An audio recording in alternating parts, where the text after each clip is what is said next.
বাবা আজকে আমি খুব খুশি। কেন বলছি তোমাদের সাথে? তোমরা জানতে পারবে এটা ভিডিও শেষে, তো এই জন্য পুরো ভিডিওটা তোমরা দেখো।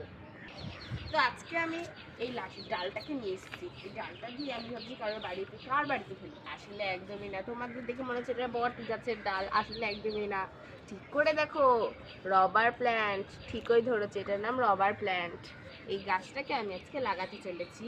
তো এই জন্য তোমাদের এই ভিডিওটা পুরোটা দেখতে হবে। তো আজকে আমি এইটার মধ্যে লাগাতে চলেছি।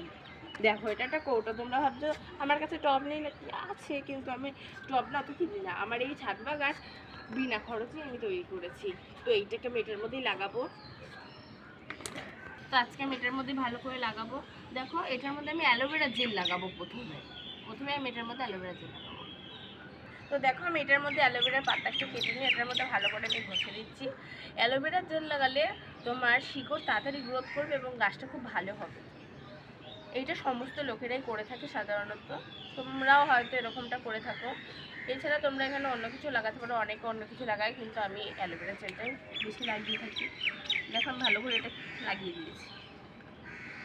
আজকে এটার মধ্যে আমি জল দিয়ে দেবো। তোমরা লাগানোর আধ বা 1 ঘন্টা পরে তোমরা জল দেবে। আমি এটা লাগানোর আধ বা 1 ঘন্টা পরে জল দিচ্ছি। দেখো, গাছটা অনেকটাই একটু কামলাটার জন্য হয়ে গেছে, অথচ ডাল হয়ে গেলে কিন্তু এটা হবে। দেখো, আমি গাছে করে জল দিয়ে দিচ্ছি। এই জলটা যাতে তাড়াতাড়ি সোপ করে, তাই জন্য তোমরা একটু নাড়িয়ে দেবে, এমনভাবে টিপে দিতে পারো, তাহলে জলটা তোমরা তাড়াতাড়ি করে সোপ করে নেবে। আর গাছে ডালের করে জল যদি বেশি হয়ে যায় একটা করে ফুটো করে নেবে। আমি কিন্তু ফুটো করে নিয়েছিলাম আগে থেকেই। তো দেখো, আমি খুব ভালো করে জলটা ভরে নিচ্ছি। এখন আমাদের এখানে বৃষ্টি হচ্ছে, তাই জন্য আমি এই গাছেটাতে ভেঙে এনেছি। এটা বাড়ি থেকে এনেছি, কিন্তু তোমরা এটা কাউকে বলবে না, ঠিক আছে? তো আজকে দেখো, এই রবার প্ল্যান্টটাকে লাগিয়ে আমার জল দেওয়া হয়ে গেছে।